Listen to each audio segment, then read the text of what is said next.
प्यारे दर्शकों, आज के इस वीडियो में वसंत पंचमी के पावन पर्व पर स्पेशल मां सरस्वती की एक बहुत ही ज्ञानवर्धक कहानी सुनाने जा रहा हूं। यह केवल एक कहानी नहीं है, बल्कि जीवन को रूपांतरित करने वाला एक ऐसा महाग्रंथ है जो आपके भीतर सोई हुई चेतना को जगाने का कार्य करेगा। प्यारे दर्शकों, आज हम जिस यात्रा पर निकलने वाले हैं वह समय और काल की सीमाओं से परे है।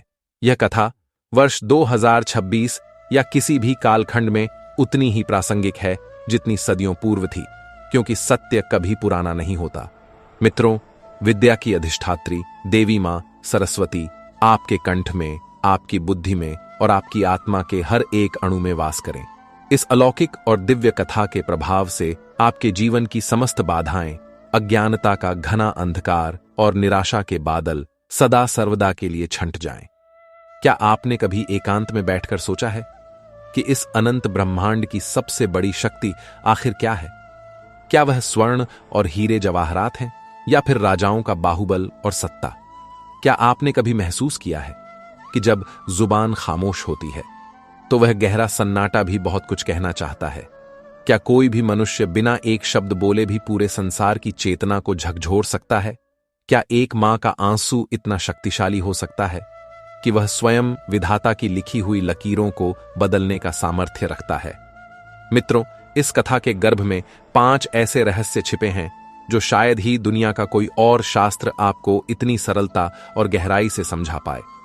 मित्रों, पहला रहस्य यह है कि वह कौन सा तत्व है जो आपके ज्ञान और सफलता के मार्ग में सबसे बड़ी बाधा बनता है।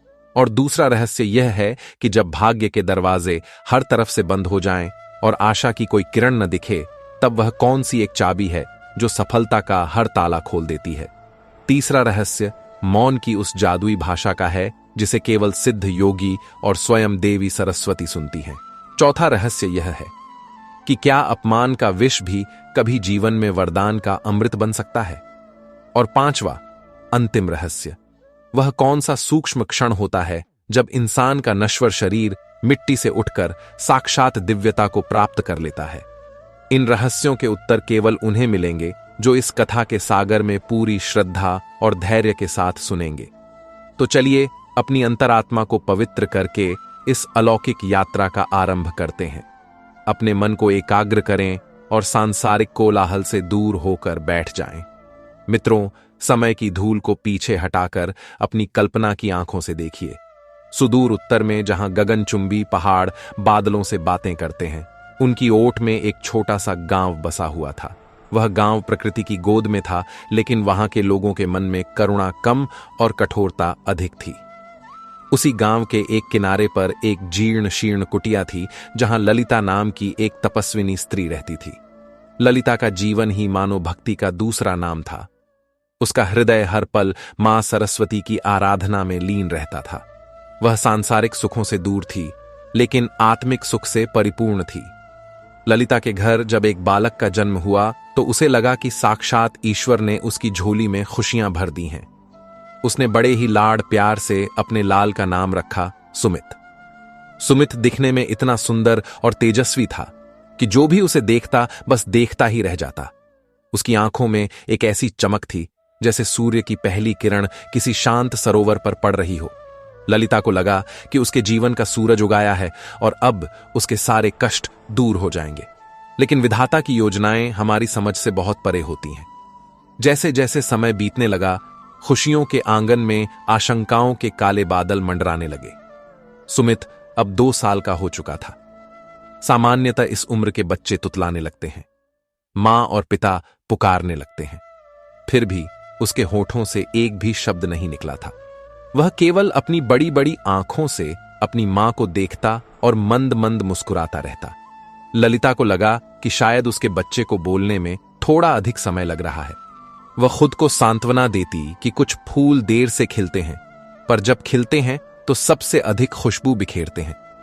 परंतु समाज और गांव के लोग कहां चुप रहने वाले थे। उनकी कानाफूसी अब शोर में बदलने लगी। देखिए, यह समाज कितना निष्ठुर हो सकता है। जब हम किसी की पीड़ा को नहीं समझ पाते तो हम उसका उपहास उड़ाने लगते हैं। एक दिन जब गांव के लोग चौपाल पर इकट्ठा हुए तो उन्होंने ललिता के सामने ही कहना शुरू कर दिया कि यह बालक तो अपशकुनी है। किसी ने कहा कि यह तो पूर्व जन्म के पापों का फल है, तो किसी ने इसे देवदोष का नाम दे दिया। वे कहने लगे कि जरूर इस स्त्री ने कोई पाप किया होगा, तभी तो इसके घर में ऐसा गूंगा बालक जन्मा है। सुमित अब 5 वर्ष का हो गया था, लेकिन उसका संसार केवल मौन तक सीमित था। वह सुन सकता था, समझ सकता था, महसूस कर सकता था, पर अपनी भावनाओं को शब्दों का रूप नहीं दे सकता था। ललिता उसे गोद में लेकर घंटों रोती। वह मां सरस्वती की मूर्ति के सामने बैठकर गिड़गिड़ाती कि हे मां, तू तो वाणी की देवी है, तूने मेरे ही पुत्र को वाणी से वंचित क्यों रखा। पर उसका विश्वास अटल था। उसे लगता था कि जिस बालक की आंखों में इतनी दिव्यता है, वह साधारण कैसे हो सकता है। लेकिन दुनिया तो केवल बाहर की आवाज सुनती है, वह हृदय की धड़कनें कहां पढ़ पाती है। गांव के लोग ललिता का बहिष्कार करने लगे। उसे कुएं से पानी तक नहीं लेने दिया जाता था। लोग कहते थे कि जिस मां की कोख से एक गूंगा बच्चा पैदा हुआ है, उसकी छाया भी अशुभ है। ललिता का हृदय छलनी हो जाता जब वह देखती कि छोटे छोटे बच्चे भी उसके सुमित को चिढ़ाते हैं। वे उसे घेर लेते और तरह तरह की आवाजें निकालते। सुमित केवल अपनी मां की साड़ी का पल्लू पकड़कर खड़ा रहता और अपनी डबडबाई आंखों से दुनिया का यह तमाशा देखता। उसके भीतर भावनाओं का ज्वार उठता था। वह बोलना चाहता था, चीखना चाहता था, सबको बताना चाहता था कि उसके भीतर भी एक दुनिया है, पर उसके गले में जैसे किसी ने अदृश्य जंजीर डाल दी हो। अब जाकर नियति ने अपना खेल शुरू किया था, जहां अपमान की आग से एक नया इतिहास लिखा जाना था। उस गांव में एक बहुत बड़े विद्वान माने जाते थे, जिनका नाम था रामलाल। रामलाल को अपनी विद्या और शास्त्रों के ज्ञान पर बहुत अहंकार था। वे मानते थे कि वेदों का पाठ करने का अधिकार केवल उन्हीं को है जिनकी वाणी शुद्ध है और जो कुलीन है। उनका मानना था कि ज्ञान केवल रटने और बोलने की वस्तु है। एक सुबह ललिता अपने बालक सुमित को लेकर मंदिर की सीढ़ियों के पास बैठी थी। उसका उद्देश्य केवल इतना था कि उसका बेटा मंदिर की घंटी की आवाज सुन सके और पवित्र वातावरण में कुछ पल बिता सके। तभी वहां से रामलाल अपने शिष्यों के साथ गुजरे। उनके हाथ में पोथियां थीं और माथे पर गर्व का तिलक लगा हुआ था। जब रामलाल की नजर उस शांत बैठे सुमित पर पड़ी तो वे रुक गए। उन्होंने बड़े ही तिरस्कार भरी नजरों से ललिता को देखा और बहुत ही कड़वे शब्दों में कहा कि ललिता, तुम इस पत्थर के पुतले को यहां क्यों लाई हो? जिस बालक के कंठ में सरस्वती का वास नहीं है, उसे पवित्र स्थान पर लाना देवताओं का अपमान है। यह बालक तो पशु के समान है, जो केवल खा सकता है और देख सकता है, पर ईश्वर का नाम नहीं ले सकता। ललिता ने हाथ जोड़कर विनती की और कहा कि महाराज, मेरा बेटा पत्थर नहीं है, उसके भीतर भी प्राण है, उसके भीतर भी ईश्वर का अंश है। क्या गूंगा होना अपराध है? लेकिन रामलाल का अहंकार कहां मानने वाला था। उन्होंने भरी सभा में घोषणा कर दी कि यह बालक कभी वेदों का एक अक्षर भी नहीं बोल पाएगा। जो गूंगा है वह धर्म की रक्षा क्या करेगा? वह तो केवल धरती पर बोझ है। प्यारे दर्शकों, रामलाल के इन जहरीले शब्दों ने ललिता के कलेजे को चीर दिया। देखिए, एक मां सब कुछ सह सकती है, गरीबी, भूख, प्यास, पर अपने बच्चे का अपमान उसे भीतर तक हिला देता है, और वही अपमान उसके भीतर एक ऐसी शक्ति को जन्म देता है जो पर्वतों को भी हिला सकती है। रामलाल यहीं नहीं रुके। उन्होंने यहां तक कह दिया कि ललिता, तुम मां सरस्वती की पूजा करना छोड़ दो, क्योंकि तुम्हारी भक्ति में कोई कमी रही होगी, तभी मां ने तुम्हें ऐसा दंड दिया है। पूरा गांव रामलाल की हां में हां मिलाने लगा। सुमित, जो अब तक शांत था, उसने पहली बार रामलाल की आंखों में आंखें डालकर देखा। उसकी आंखों में गुस्सा नहीं था, बल्कि एक ऐसी करुणा थी जैसे वह रामलाल की अज्ञानता पर दया कर रहा हो। उस बालक की दृष्टि में एक ऐसा तेज था जिसे रामलाल भी एक पल के लिए सह नहीं पाया। ललिता ने अपने बेटे को सीने से लगा लिया और वहां से चली गई। उस रात ललिता सोई नहीं। उसने महसूस किया कि उसका संघर्ष अब केवल अपने बेटे के लिए नहीं, बल्कि उस विश्वास के लिए है जो उसने मां सरस्वती पर रखा है। अपमान के यह शब्द अब ललिता की शक्ति बन रहे थे। लेकिन क्या एक गूंगा बालक वास्तव में उन विद्वान रामलाल को चुनौती दे पाएगा? यह प्रश्न उसके मन में बार बार उठ रहा था। अगली सुबह जब सूरज की सुनहरी किरणें धरती पर पड़ीं, तो सुमित चुपके से झोपड़ी से बाहर निकल गया। वह उन बच्चों के पास गया जो खेल रहे थे। उसके बाल मन को लगा कि शायद आज कोई उसके साथ खेलेगा, लेकिन जैसे ही बच्चों ने उसे देखा, उन्होंने शोर मचाना शुरू कर दिया। वे उसे पत्थर मारने लगे और चिढ़ाने लगे कि देखो, गूंगा आ गया, पत्थर के कान वाला आ गया। सुमित के कोमल पैरों में कंकर लगे खून बहने लगा, पर उसे शारीरिक दर्द से ज्यादा वह चोट महसूस हो रही थी जो उसके मन पर लग रही थी। वह भागता हुआ गांव के किनारे बहने वाली नदी के तट पर चला गया। वहां गहरा सन्नाटा था। सुमित एक बड़े से पत्थर पर बैठ गया और फूट फूट कर रोने लगा। उसकी आंखों से गिरते आंसू नदी के पानी में मिल रहे थे। तभी वहां एक अद्भुत घटना घटी। मित्रों, देखिए, जब इंसान का साथ कोई नहीं देता, तब प्रकृति उससे बात करने लगती है, क्योंकि प्रकृति ही ईश्वर का दूसरा रूप है। सुमित ने रोते रोते अपने कान बंद किए। फिर भी उसे नदी की लहरों में एक संगीत सुनाई दिया। उसे लगा कि वह पानी की कलकल आवाज कुछ समझ पा रहा है। उसे महसूस हुआ कि हवा के झोंके जब पेड़ों के पत्तों से टकराते हैं तो वे कुछ कह रहे हैं। वह ध्यान से सुनने लगा। पक्षियों की चहचहाहट उसे अब शोर नहीं बल्कि एक लय लगने लगी। उसे लगा कि वह अकेला नहीं है, यह पूरी सृष्टि उसके साथ बात कर रही है। उसे पहली बार ऐसा लगा कि शब्द केवल जुबान से नहीं बल्कि आत्मा से सुने जाते हैं। वह कई घंटों तक वहीं बैठा रहा। उसे लगा जैसे मां सरस्वती स्वयं उस पानी की लहरों में बैठकर उसे पुकार रही हैं। सुमित के मन का सारा बोझ हल्का हो गया। उसने महसूस किया कि भले ही वह इंसानों की भाषा न बोल सके, पर वह कुदरत की भाषा समझ सकता है। वह भाषा जो सत्य है, जो कभी झूठ नहीं बोलती। वह घर लौटा तो उसके चेहरे पर एक अलग ही चमक थी। ललिता ने जब अपने पुत्र के चेहरे पर वह शांति देखी तो वह दंग रह गई। उसे लगा कि उसके बेटे ने कोई गुप्त खजाना पा लिया है। ललिता ने सुमित को पास बिठाया और उसे एक बहुत पुरानी कथा सुनानी शुरू की। उसने कहा, बेटा सुनो, बहुत समय पहले एक महान पुरुष हुए थे जिनका नाम था कुशल। वे बहुत ज्ञानी थे, लेकिन वे दुनिया के सामने ऐसे रहते थे जैसे उन्हें कुछ पता ही ना हो। वे बिल्कुल मौन रहते थे। लोग उन्हें मूर्ख समझते थे, उन्हें चिढ़ाते थे और यहां तक कि उन्हें बोझ ढोने के काम में लगा देते थे। ललिता ने प्यार से सुमित के सिर पर हाथ फेरते हुए कहा कि एक बार एक राजा की पालकी ढोने के लिए उन्हें पकड़ लिया गया। कुशल चुपचाप पालकी उठा रहे थे, पर वे इस बात का ध्यान रख रहे थे कि उनके पैरों के नीचे कोई चींटी या कीड़ा न दब जाए। इस वजह से पालकी डगमगा रही थी। राजा ने गुस्से में उन्हें बहुत बुरा भला कहा, यहां तक कि उन्हें दंड देने की धमकी दी।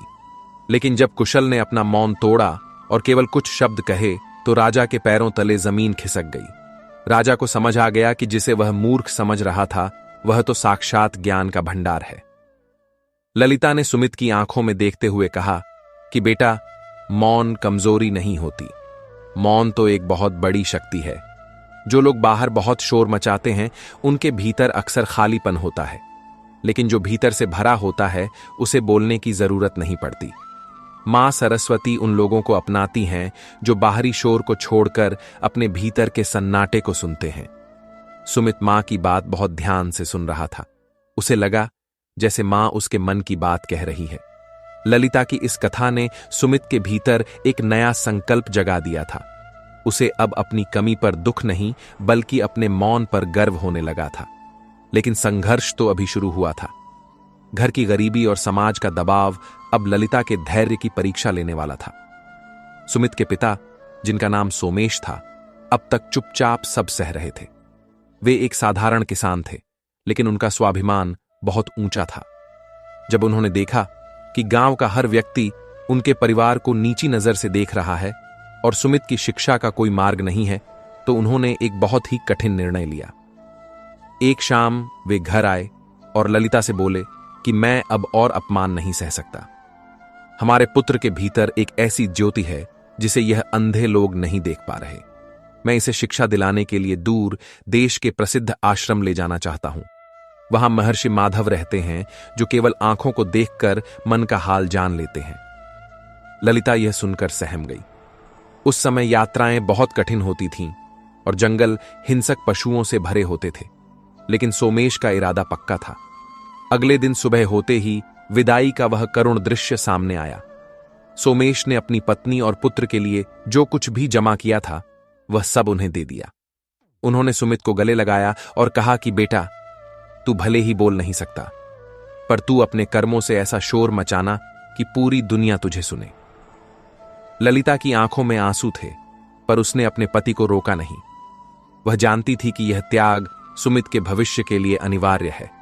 यात्रा शुरू हुई। ललिता और सुमित अनजाने रास्ते पर चल पड़े। अभी कुछ ही दिन हुए थे कि प्रकृति ने अपना सबसे क्रूर चेहरा दिखाया। उस वर्ष बारिश की एक बूंद भी नहीं गिरी। चारों तरफ की धरती फट गई और कुएं सूख गए। भीषण अकाल ने पूरे इलाके को अपनी चपेट में ले लिया। ललिता और सुमित जिस रास्ते से गुजर रहे थे वहां न तो छाया थी और न ही पानी। ललिता के पास जो थोड़ा बहुत अन्न था वह तेजी से खत्म हो रहा था। देखिए, एक मां का हृदय कितना महान होता है। वह खुद भूखी रहती, अपना गला सूखा रखती, पर अपनी पोटली से थोड़ा सा दाना निकालकर सुमित को खिला देती।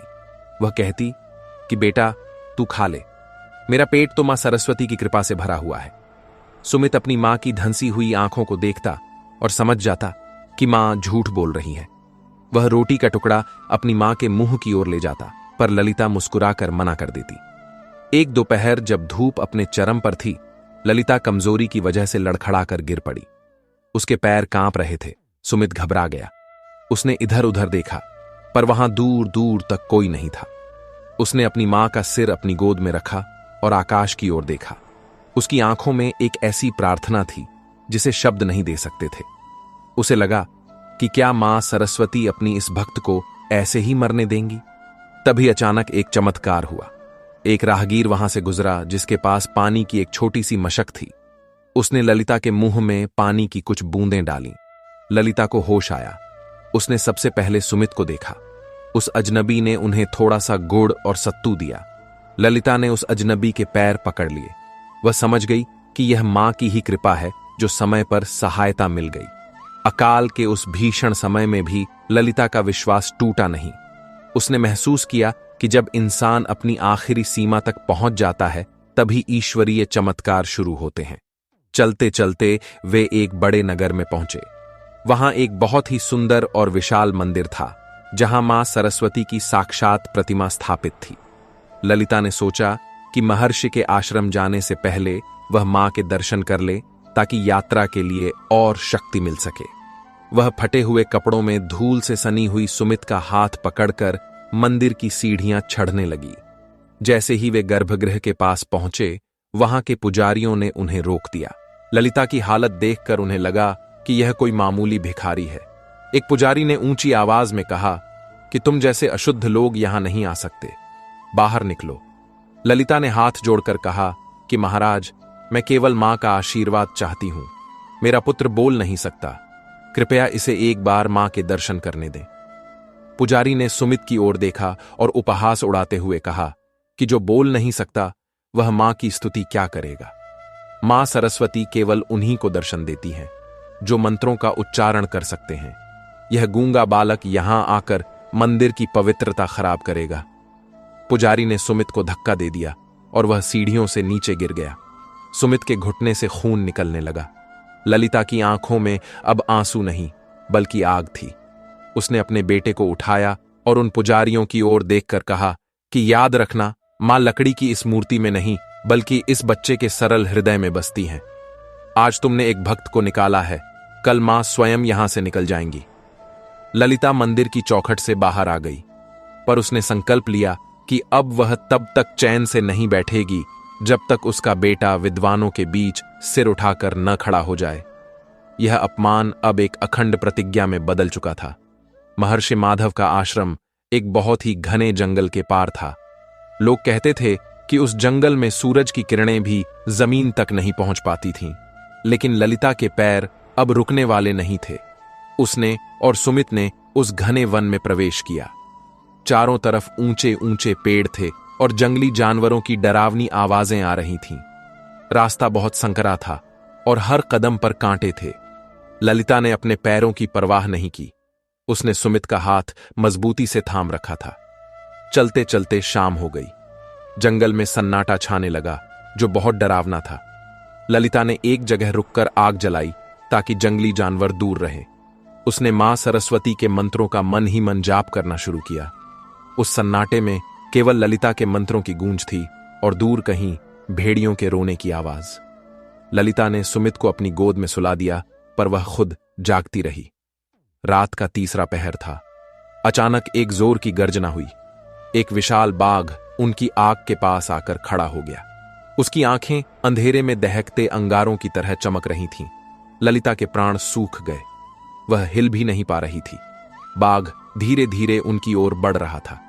ललिता ने अपनी आंखें बंद कर लीं और केवल मां का ध्यान किया।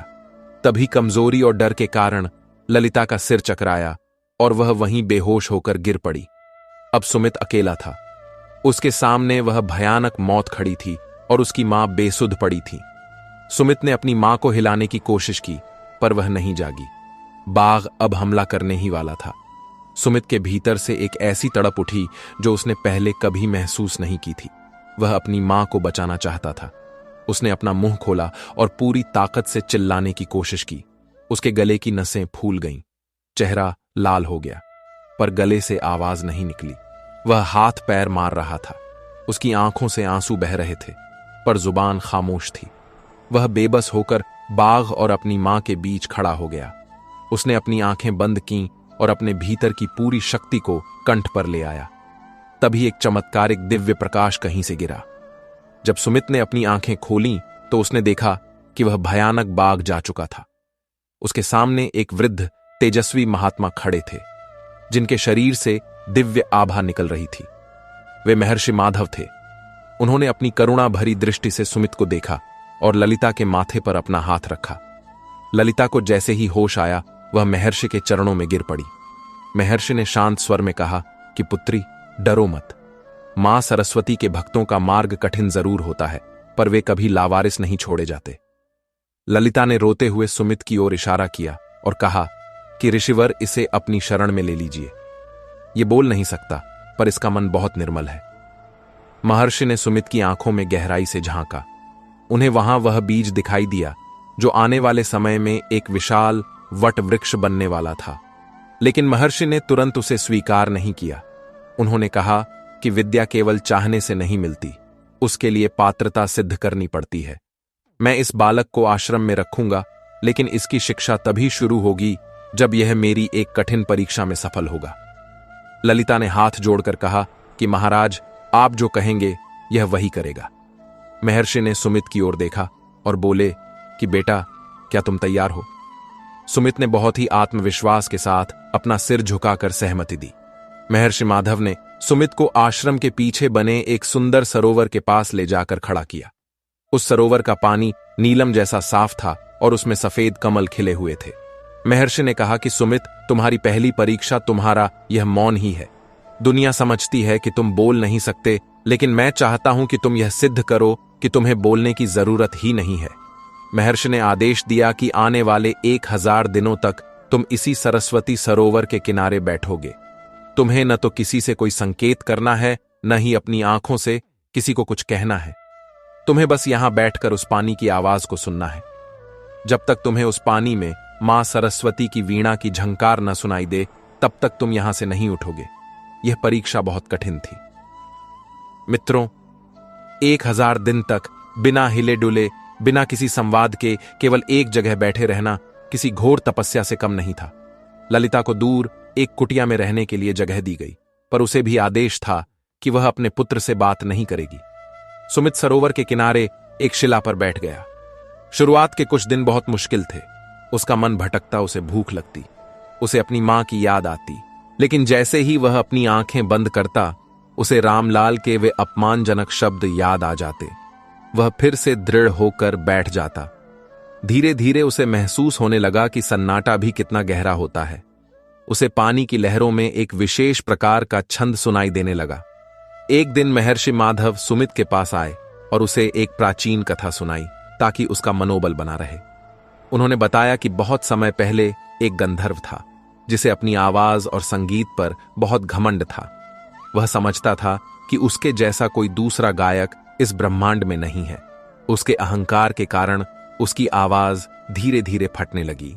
और एक दिन वह पूरी तरह से बेसुरा हो गया। वह गंधर्व बहुत दुखी हुआ और मां सरस्वती की शरण में गया। मां ने उससे कहा कि जब तक तुम्हारे भीतर मैं यानी अहंकार है, तब तक मेरी कृपा तुम पर नहीं होगी। अगर तुम अपनी आवाज वापस चाहते हो तो तुम्हें अपना सर्वस्व त्याग कर मौन धारण करना होगा।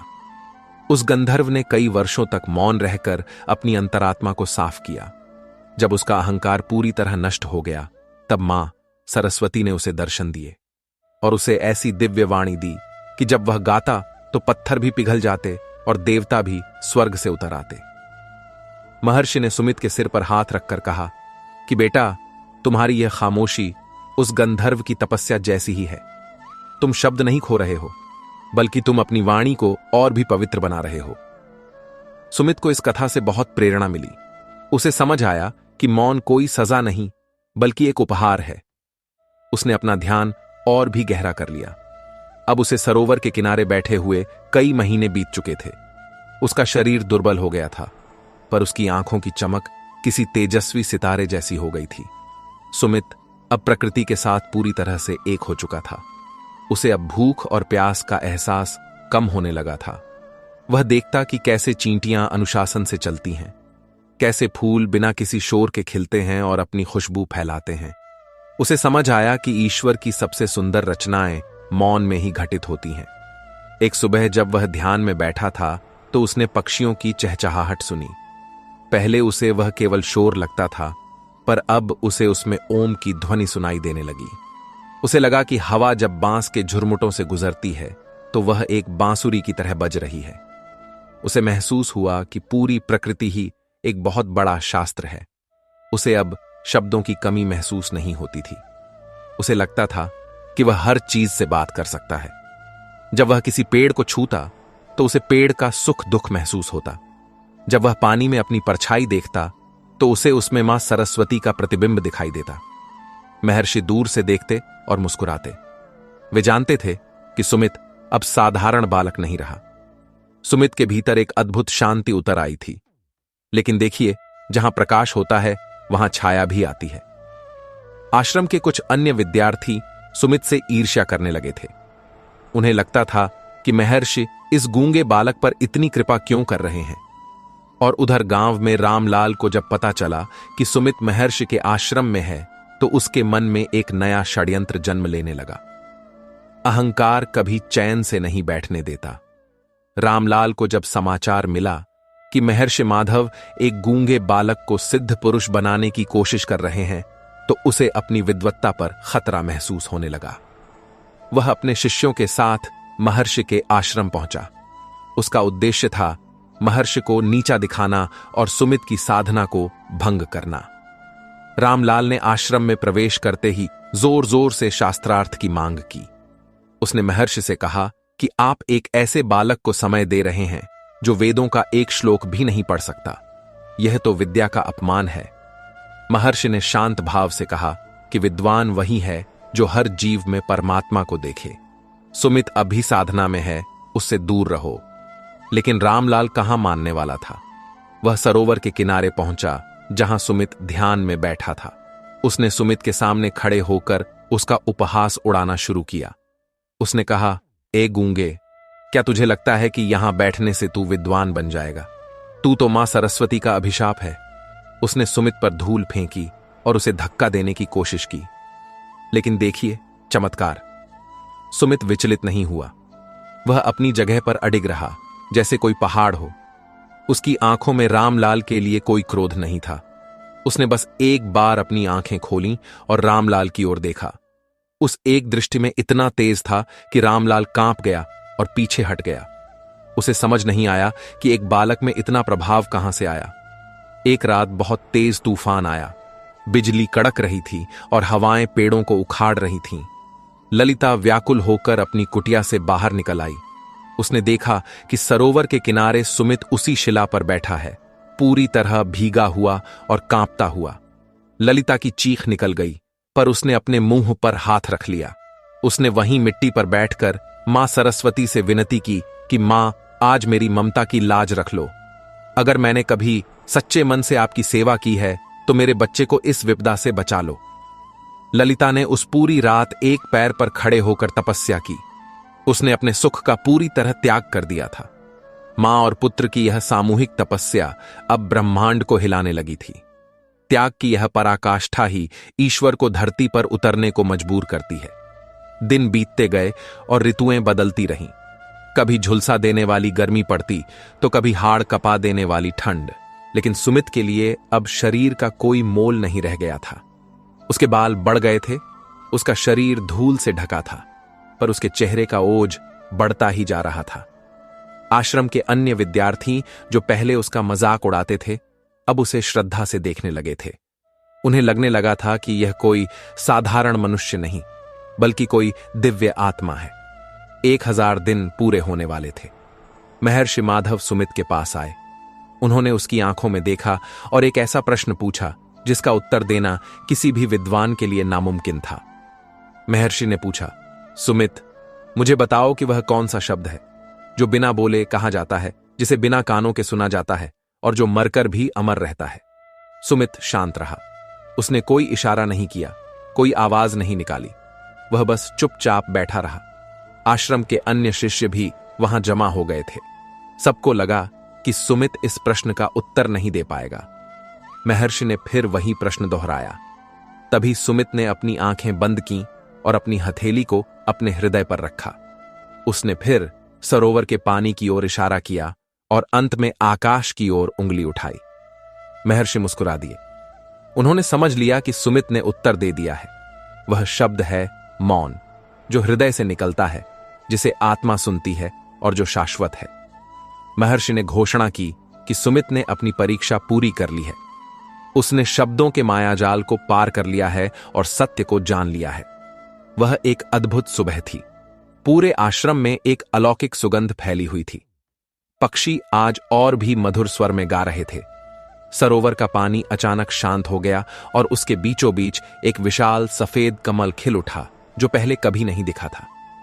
सुमित उसी शिला पर बैठा था। अचानक उसे अपने कानों में एक वीणा की बहुत ही मधुर झंकार सुनाई दी। वह संगीत इतना दिव्य था कि सुमित की आंखों से झरझर आंसू बहने लगे। उसे महसूस हुआ कि उसके कंठ में एक दिव्य ऊर्जा का संचार हो रहा है। उसे लगा जैसे कोई दिव्य शक्ति उसके कंठ को स्पर्श कर रही है। आकाश में सुनहरे बादल छा गए और एक शीतल पवन चलने लगी। महर्षि माधव और ललिता भी वहां पहुंच गए। सबने देखा कि सुमित का शरीर चमक रहा है। ललिता का दिल जोर जोर से धड़क रहा था। उसे लग रहा था कि आज उसकी वर्षों की तपस्या सफल होने वाली है। तभी सरोवर के ऊपर एक सफेद प्रकाश पुंज उभरा। ऐसा लगा जैसे साक्षात ज्ञान की देवी वहां उपस्थित हों। सुमित ने अपना मुंह खोला। क्या वह कुछ बोल पाएगा? पूरे आश्रम में एक ऐसी खामोशी छा गई जैसे समय रुक गया हो।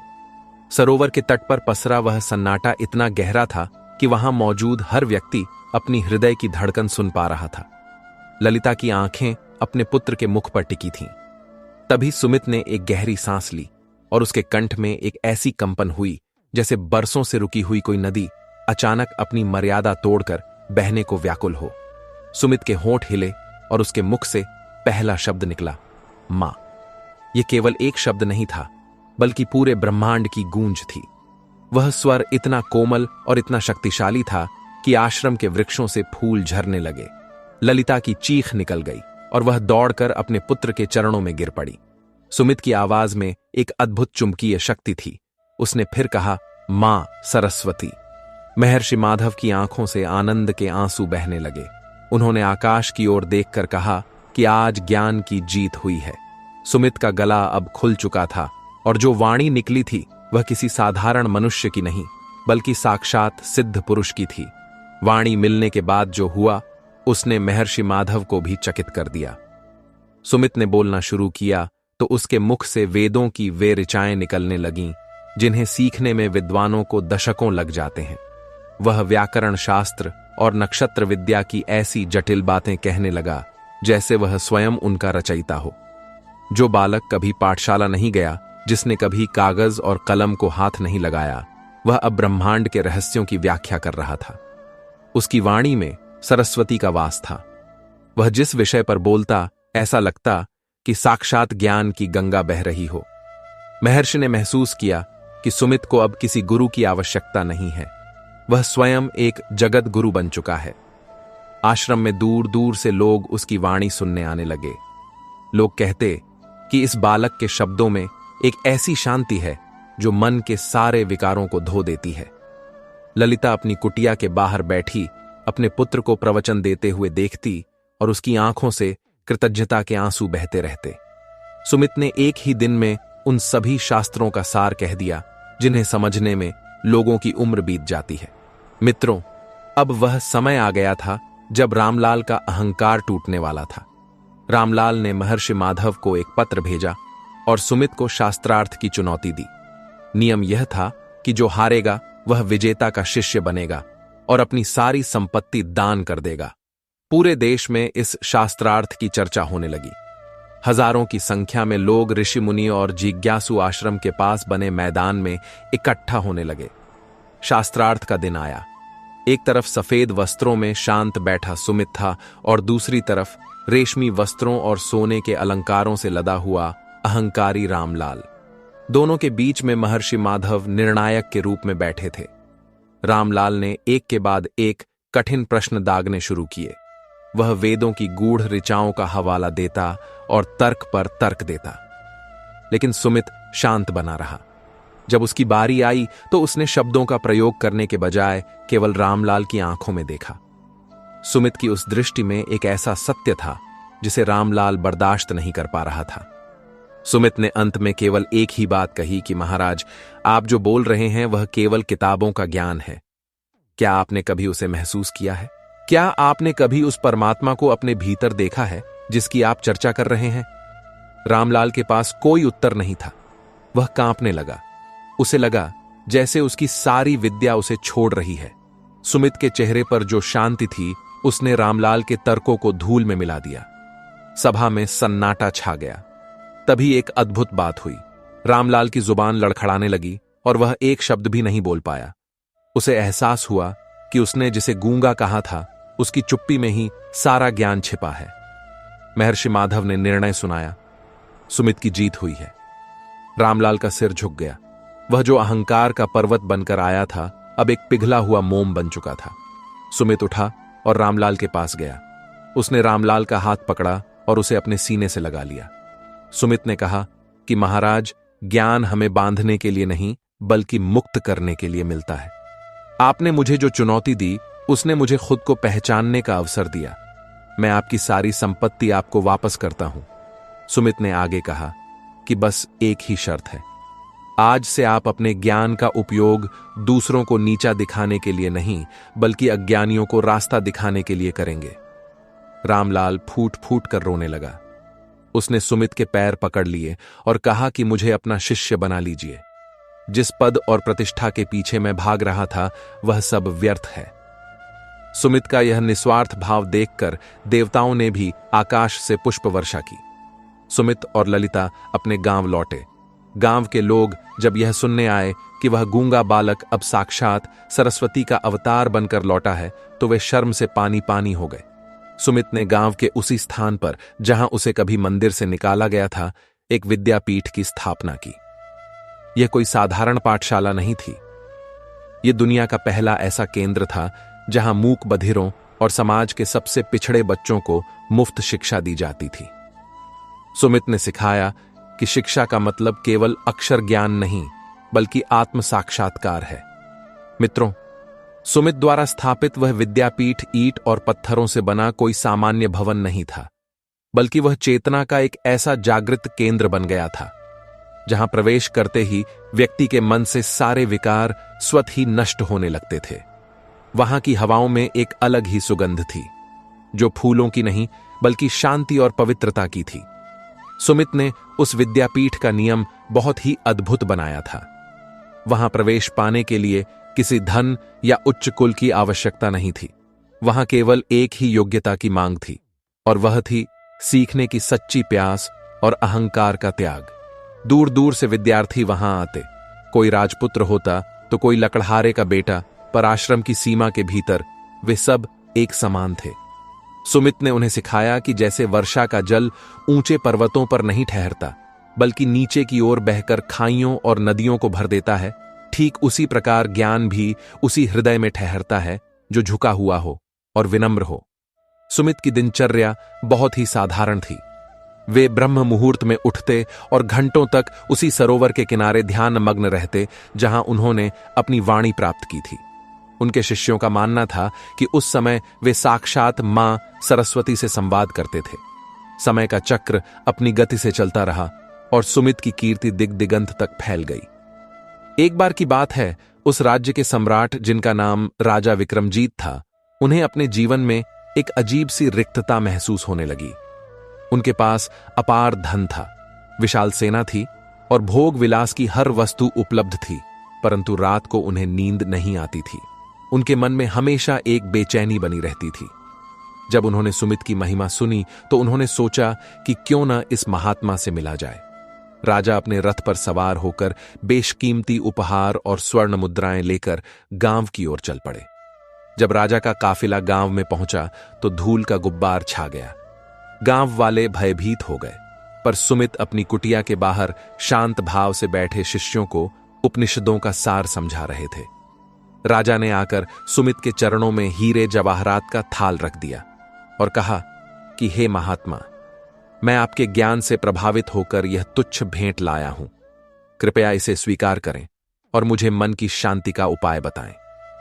सुमित ने उन रत्नों की ओर देखा और फिर पास ही खिले हुए एक जंगली फूल की ओर इशारा किया। सुमित ने राजा से पूछा कि राजन, क्या तुम्हारे ये हीरे इस फूल से ज्यादा सुंदर हैं? राजा ने कहा कि महात्मा, हीरे तो अमूल्य हैं, यह फूल तो शाम तक मुरझा जाएगा। सुमित ने मुस्कुराते हुए कहा कि राजन, यह फूल नश्वर है, फिर भी यह अपनी सुगंध बिना किसी भेदभाव के सबको बांट रहा है। यह अपनी सुंदरता पर अहंकार नहीं करता और जब यह मुरझाता है तो चुपचाप मिट्टी में मिल जाता है ताकि नए जीवन का सृजन हो सके। तुम्हारे ये पत्थर ठंडे हैं और कठोर हैं, ये केवल लोभ और भय को जन्म देते हैं।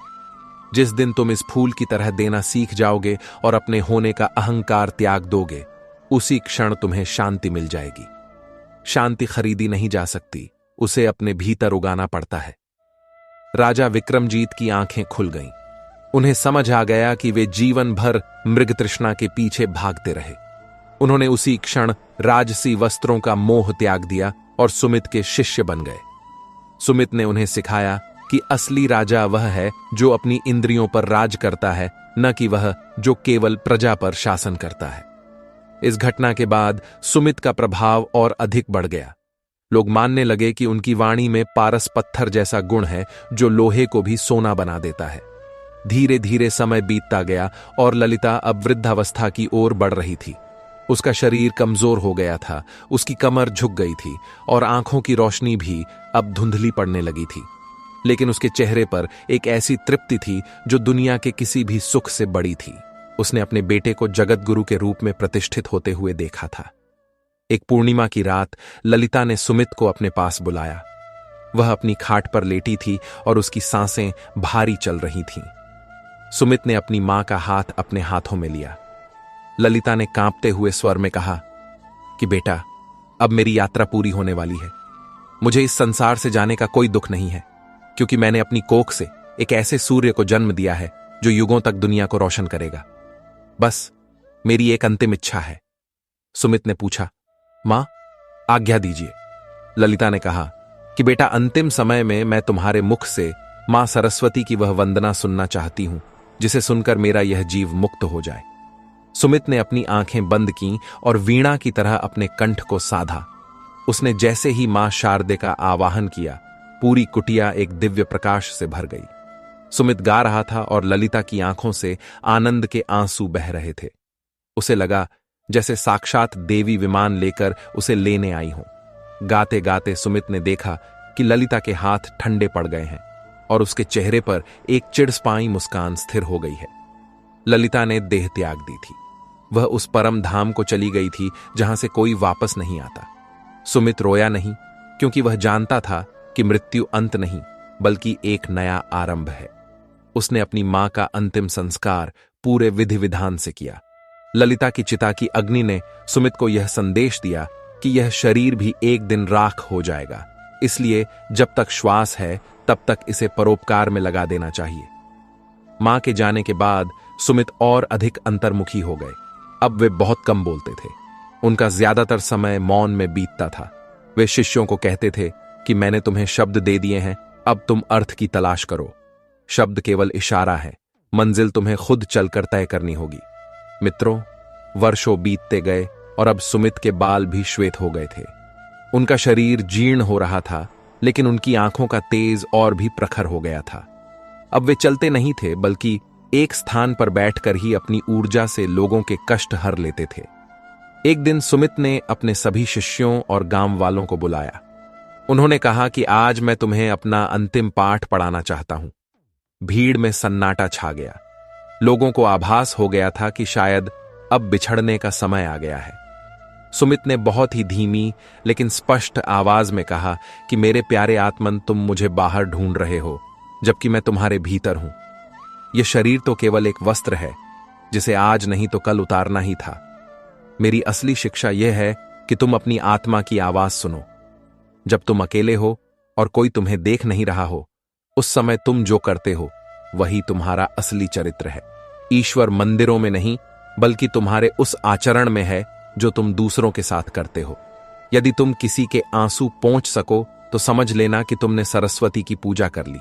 यदि तुम किसी भूखे को भोजन करा सको तो समझ लेना कि तुम्हारा यज्ञ सफल हो गया। ज्ञान का अर्थ केवल शास्त्र रटना नहीं है, ज्ञान का अर्थ है करुणा में बदल जाना। सुमित ने आगे कहा कि भविष्य में घोर कलयुग आएगा। लोग शब्दों के जाल में फंसेंगे और सत्य को भूल जाएंगे। उस समय तुम मौन का आश्रय लेना। जब भी तुम भ्रमित हो, अपनी आंखें बंद करना और अपने हृदय की धड़कन सुनना। वहां तुम्हें मेरी और मां सरस्वती की आवाज सुनाई देगी। मैं जा रहा हूं, लेकिन मैं हवाओं में रहूंगा, मैं बहते पानी में रहूंगा, और मैं हर उस विचार में जीवित रहूंगा जो किसी की भलाई के लिए उठेगा।